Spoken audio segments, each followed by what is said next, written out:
Good morning students. आज हम enthalpy of formation की बात करेंगे। इसको हीट ऑफ फॉर्मेशन भी बोलते हैं। एंथैल्पी का क्या मतलब होता है? हीट जितनी हमारी इवॉल्व हो रही है या फिर एब्सॉर्ब हो रही है उसको हम बोलते हैं एंथैल्पी। एंथैल्पी ऑफ फॉर्मेशन की बात हो रही है कितनी हीट एब्सॉर्ब होगी और कितनी हीट इवॉल्व होगी जब एक मोल ऑफ सब्सटेंस की फॉर्मेशन होगी। एक मोल ऑफ कंपाउंड हम तब बनाएंगे, एक मोल ऑफ सब्सटेंस तभी बनाएंगे उन कॉन्स्टिट्यूएंट एलिमेंट से बनाएंगे जो एलिमेंट्स मोस्ट स्टेबल स्टेट्स में होंगे। मतलब कि जो एलिमेंट्स मोस्ट स्टेबल स्टेट्स में लाई करेंगे उनकी हीट ऑफ फॉर्मेशन ज़ीरो होगी, उनकी क्या होगी, एंथैल्पी एग्जिस्ट करेगी। देखो definition, it is the amount of heat evolve और absorb when 1 mole of the substance is directly obtained from its constituent elements। हमें हीट कितनी इवॉल्व हो रही है और ऑब्जॉर्व हो रही है एक मोल सब्सटेंस की फॉर्मेशन के लिए। एक मोल की सब्सटेंस फॉर्मेशन कुछ एक कंस्टिट्यूएंट एलिमेंट से मिलके होएगी। एलिमेंट से मिलके हमारा क्या बनेगा, एक कंपाउंड बनेगा। जो कंपाउंड बनेगा वो 1 मोल ऑफ सब्सटेंस बनेगा। जैसे कार्बन और ऑक्सीजन को हम ऐड करते हैं तो हमारे पास क्या बनेगा, CO2, एक मोल की फॉर्मेशन होगी। जैसे ये मोस्ट स्टेबल एलिमेंट्स हैं हमारे पास, इनकी हीट ऑफ फॉर्मेशन हमेशा जीरो होगी। जैसे कि H2 अगर आपका गैस स्टेट में है तो उसकी हीट ऑफ फॉर्मेशन जीरो होगी। सेम F2 के लिए उनकी भी हीट ऑफ फॉर्मेशन जीरो होगी।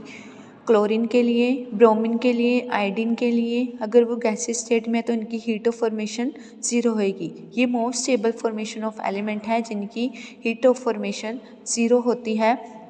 अगर मरकरी की बात करें, अगर लिक्विड में है तो ज़ीरो होएगा। कार्बन अगर आपका ग्रेफाइट की फॉर्म में है तब ज़ीरो होगा। अगर सल्फ़र आपका रोम्बस फॉर्म में है तो भी ज़ीरो होएगा। सोडियम आपका सॉलिड फॉर्म में है और ऑक्सीजन गैसेस फॉर्म में है तब भी आपका हीट ऑफ फॉर्मेशन क्या होगी, ज़ीरो होगी। एक रिएक्शन देखते हैं हम लोग। Na+ में हाफ Cl2 आपका क्या बनेगा, NaCl, मतलब कि यहाँ पे हमारे पास एक मोल ऑफ कंपाउंड की फॉर्मेशन हो रही है। 2 कार्बन प्लस में 2H2 और O2 मिलके हमारे पास क्या बन जाता है, CH3COH, एक मोल की फॉर्मेशन हो रही है। यहाँ पे भी एंथैल्पी ऑफ फॉर्मेशन, कितनी हीट इवॉल्व और कितनी हीट एब्सॉर्ब हुई है कंपाउंड बनाने के टाइम पर। पेपर में अब क्वेश्चन आ जाता है, कोई भी 4 आपको रिएक्शंस दी जाएंगी, उसमें से आपसे पूछा जाएगा कि इसमें से करेक्ट एक्सप्लेनेशन कौन सी है एंथैल्पी ऑफ रिएक्शन के लिए या फिर एंथैल्पी ऑफ फॉर्मेशन के लिए। फर्स्ट इक्वेशन में हमें क्या दिया हुआ है, कार्बन डायमंड की फॉर्म में दिया हुआ है, H2 गैस की फॉर्म में दिया हुआ है और ऑक्सीजन भी हमें गैसेस स्टेट की फॉर्म में दिया हुआ है। हमारे पास क्या बन जाता है, CH3COOH, मतलब 1 मोल ऑफ सब्सटेंस तो बन रहा है। क्या ये हमारी रिएक्शन सही है? बिल्कुल राइट एक्सप्लेनेशन है। नहीं, कार्बन यहाँ पे हमारे पास डायमंड फॉर्म एग्जिस्ट कर रहा है। मोस्ट स्टेबल कंपाउंड के लिए हमने देखा था कार्बन ग्रेफाइट फॉर्म में होना चाहिए, तब उसकी हीट ऑफ फॉर्मेशन ज़ीरो होती है। ये रिएक्शन हमारी क्या हो जाएगी, ये रिएक्शन हमारी हो जाएगी रॉन्ग। नेक्स्ट हम देखते हैं, कार्बन आपका ग्रेफाइट फॉर्म में है प्लस हाइड्रोजन की प्रेजेंस में हम रिएक्शन करवाते हैं, हमारे पास क्या बनेगा, मीथेन। तो ये रिएक्शन सही है हमारी। हाइड्रोजन यहाँ पे एटम की फॉर्म में एग्जिस्ट कर रहा है, बट हमारे पास हाइड्रोजन डाई एटम्स की फॉर्म में एग्जिस्ट करना चाहिए और गैसेस स्टेट में होना चाहिए। ठीक है, तो यहाँ पे हाइड्रोजन एटम्स की बात हो रही है, एलिमेंट की बात हो रही है, एलिमेंट की फॉर्म में एग्जिस्ट कर रहा है, तो इसलिए ये क्या होगी आपकी रिएक्शन रॉन्ग। नेक्स्ट रिएक्शन है, कार्बन आपका डायमंड की फॉर्म में है, हाइड्रोजन और एक CH4 की फॉर्मेशन होती है, हाइड्रोजन गैस। कार्बन यहाँ पे डायमंड की फॉर्म एग्जिस्ट कर रहा है, तो ये हमारी इक्वेशन एग्जिस्ट ही नहीं करेगी क्योंकि ये मोस्ट स्टेबल एलिमेंट नहीं है। मोस्ट स्टेबल एलिमेंट होना ज़रूरी है हीट ऑफ फॉर्मेशन के लिए या फिर एंथैल्पी ऑफ रिएक्शन के लिए। नेक्स्ट रिएक्शन है हमारी, कार्बन ग्रेफाइट फॉर्म में दिया हुआ है आपको, Gr मतलब ग्रेफाइट, D मतलब डायमंड। कार्बन आपको ग्रेफाइट फॉर्म में दिया हुआ है, H2 आपको गैसेस फॉर्म में दिया हुआ है, क्या बन जाता है 2CH4। ये भी रिएक्शन गलत है हमारी, क्यों? क्योंकि हमें प्रोडक्ट की फॉर्म में 2 मोल्स मिल रहे हैं जो क्या है हमारे लिए, हमें रिएक्शन कितने मोल्स के लिए चाहिए होती हैं? 1 मोल सब्सटेंस की बात हो रही है, जो हमारा कंपाउंड बनेगा 1 मोल सब्सटेंस का बनेगा, बट यहाँ तो 2 मोल सब्सटेंस की ऑकरेंस हो रही है, इसलिए ये भी रिएक्शन क्या है? रॉन्ग। नेक्स्ट हम बात करते हैं standard enthalpy of formation. Standard enthalpy का क्या मतलब होता है? स्टैंडर्ड नेम से क्लियर हो रहा है, स्टैंडर्ड मतलब स्टैंडर्ड स्टेट में होंगे सब, और एंथैल्पी हमारी क्या होगी? स्टैंडर्ड स्टेट में होगी। स्टैंडर्ड स्टेट मतलब कि कितनी कंडीशन होनी चाहिए? 298 केल्विन टेम्परेचर होना चाहिए और 1 बार एटमॉस्फेरिक प्रेशर होना चाहिए। स्टैंडर्ड स्टेट के लिए ये दोनों कंडीशंस होनी चाहिए। अगर ये दोनों कंडीशंस हैं तो मतलब कि हमारी सिचुएशन क्या है? स्टैंडर्ड स्टेट में है, heat of formation, standard enthalpy की बात कर रहे हैं।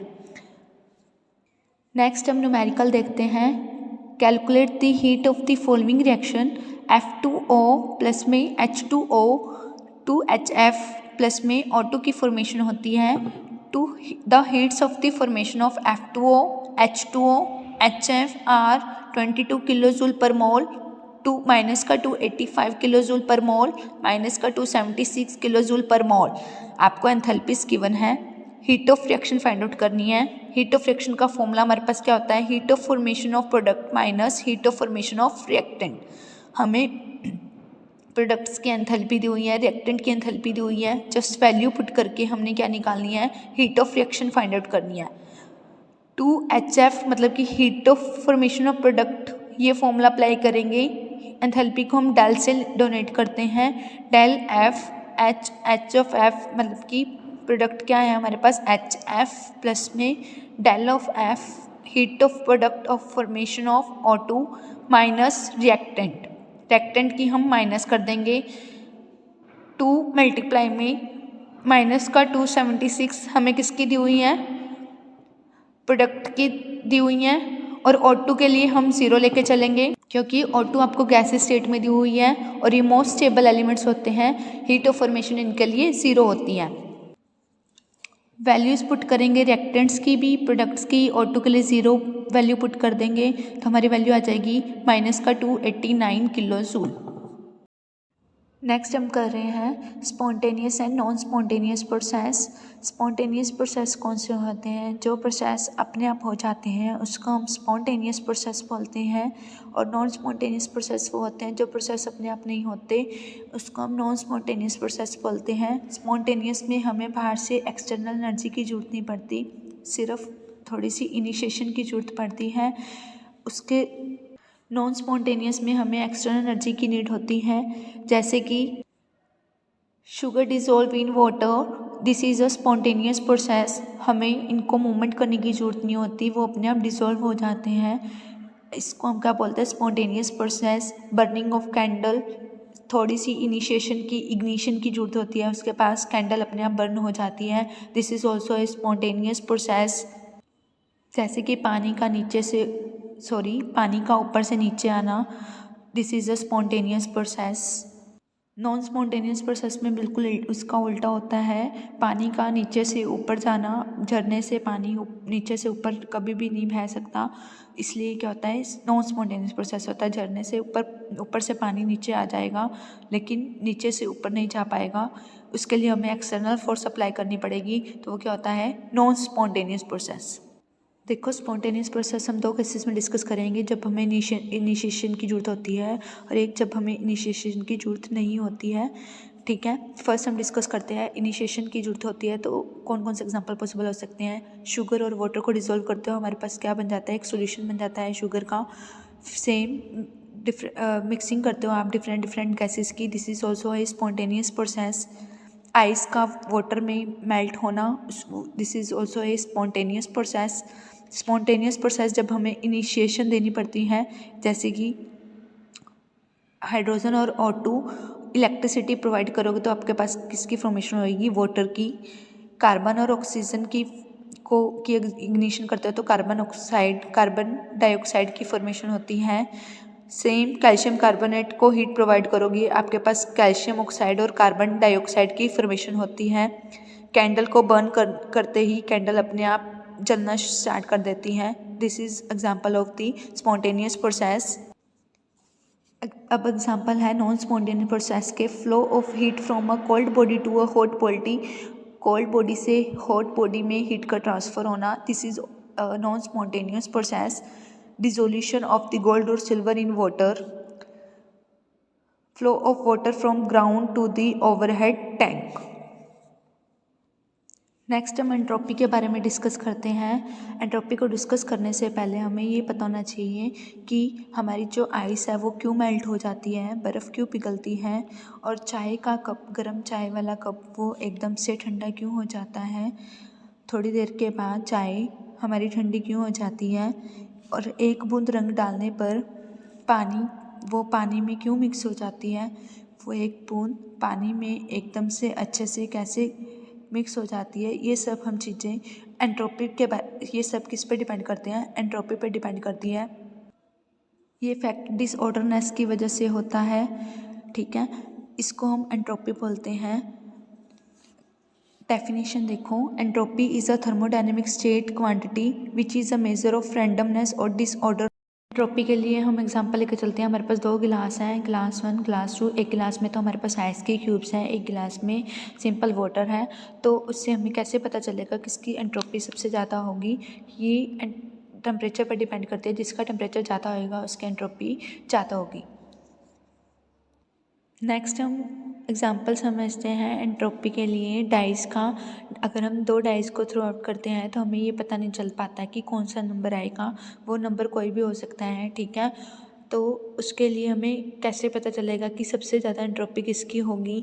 जिसमें सबसे ज़्यादा केस पॉसिबल होंगे, जिसमें सबसे ज़्यादा डिसऑर्डर होगा, उसकी एंट्रोपी सबसे ज़्यादा होगी. 7 के लिए सबसे ज़्यादा केस पॉसिबल्स होते हैं, जैसे कि 1 6 आने के चांसेस भी हो सकते हैं, 2 5 आने के चांसेस भी हो सकते हैं. फर्स्ट डाइस के पास 3 आ सकता है, सेकंड डाइस के पास 4 आ सकता है, थर्ड वाली डाई के पास, सेकंड वाली डाई के पास 4 आ सकते हैं, या फर्स्ट वाली डाई के पास 3 आ सकते हैं. इस तरह से चांसेस अवेलेबल हो सकते हैं, आउटकम्स पॉसिबल हो सकते हैं. तो 7 नंबर पर आने की पॉसिबिलिटी ज़्यादा होते हैं. यहाँ पे डिसऑर्डर ज़्यादा होगा, तो मतलब कि एंट्रोपी किसकी ज़्यादा होगी, 7 वाले नंबर में केस में ज़्यादा होगी. एंट्रोपी में हम ब्रीफली डिस्कस करते हैं. एंट्रोपी क्या होती है. Entropy is a randomness of any system. कोई भी सिस्टम कितना फ्री है उसको हम एंट्रोपी बोलते हैं. रैंडमनेस का मतलब होता है freedom. And randomness of any system is called entropy of system. जितनी फ्रीडम होगी उसकी उतनी ज़्यादा एंट्रोपी होगी. जितनी उसकी फ्रीडम होगी, फ्रीडम कोई भी सिस्टम है कितना फ्री है उसको हम एंट्रोपी बोलते हैं. एंट्रोपी क्या होती है, एक थर्मोडायनेमिक क्वांटिटी होती है जो थर्मोडायनेमिक वेरिएबल्स पे डिपेंड करती है. थर्मोडायनेमिक वेरिएबल्स कौन से होते हैं, टेम्परेचर, प्रेशर, वॉल्यूम, ये थर्मोडायनेमिक वेरिएबल्स होते हैं. एंट्रोपी थर्मोडायनेमिक वेरिएबल्स पर डिपेंड करती है. एंट्रोपी को हम एस से डिनोट करते हैं, सिंबल एस. एंट्रोपी में हम ये कैलकुलेट नहीं कर सकते कि कितनी फ्रीडम है, तो उसके लिए हम उसकी फ़िक्स वैल्यू नहीं फाइंड आउट कर सकते, लेकिन चेंज इन एंट्रोपी हम फाइंड आउट कर सकते हैं. उसकी हम फ्रीडम ऐसे, कोई भी सिस्टम की फ्रीडम हम ऐसे नहीं पता कर सकते उसको, बल्कि हम उसकी चेंज इन एंट्रोपी पर पता कर सकते हैं कि फाइनल स्टेट में उसकी एंट्रोपी कितनी थी और इनिशियल स्टेट में कितनी थी. दोनों का डिफरेंस लेने के बाद हम उसकी एंट्रोपी फाइंड आउट कर सकते हैं.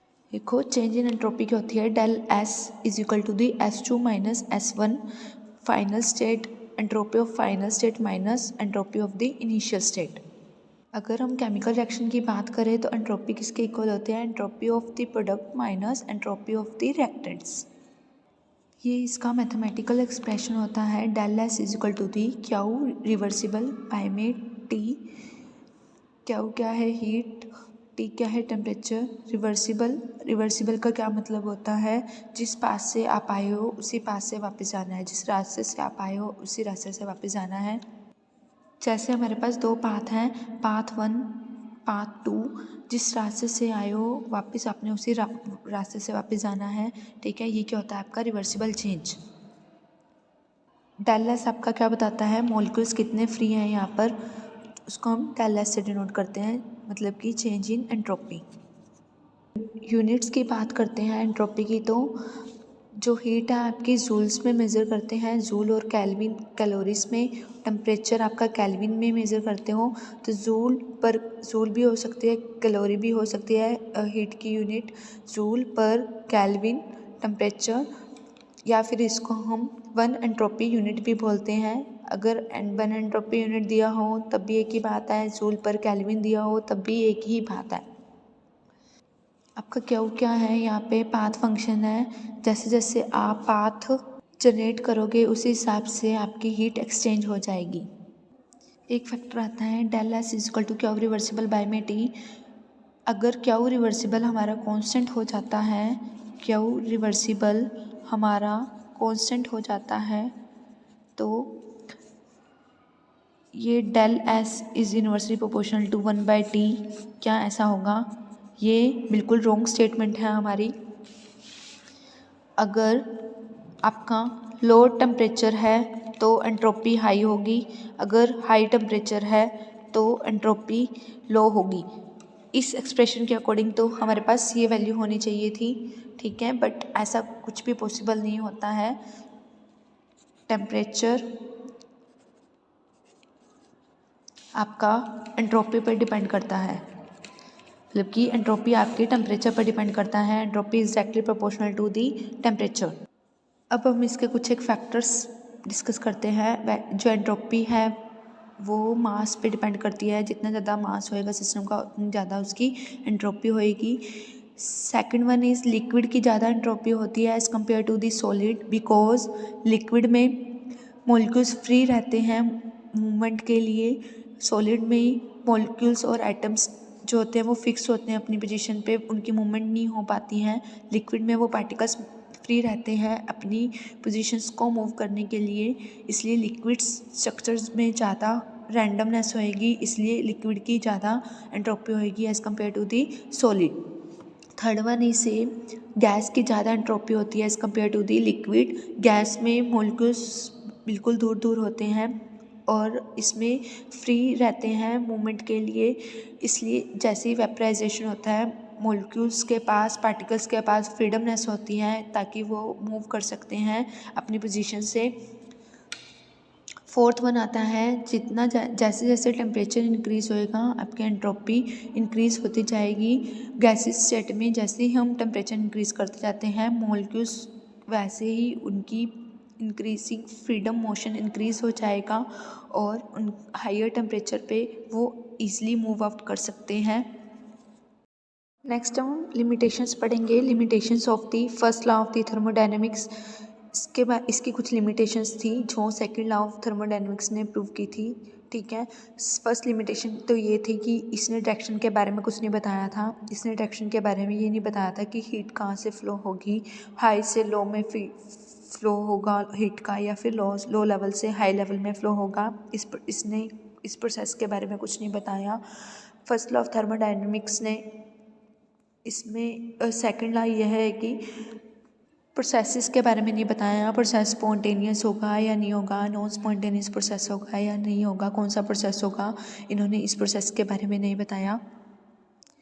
इन्होंने ये भी बोला था कि 100% एफिशिएंट इंजन नहीं बन सकता है क्योंकि हम वर्क से हीट प्रोड्यूस कर सकते हैं, हीट से वर्क प्रोड्यूस नहीं कर सकते हैं। जैसे हम अपने हैंड्स को रब करते हैं तो हीट प्रोड्यूस होगी हमारे हैंड्स को रब करने से, तो वर्क करने से हीट प्रोड्यूस हुई है, हीट से हम वर्क को कभी भी प्रोड्यूस नहीं कर सकते हैं। इन्होंने इसके बारे में नहीं बताया था।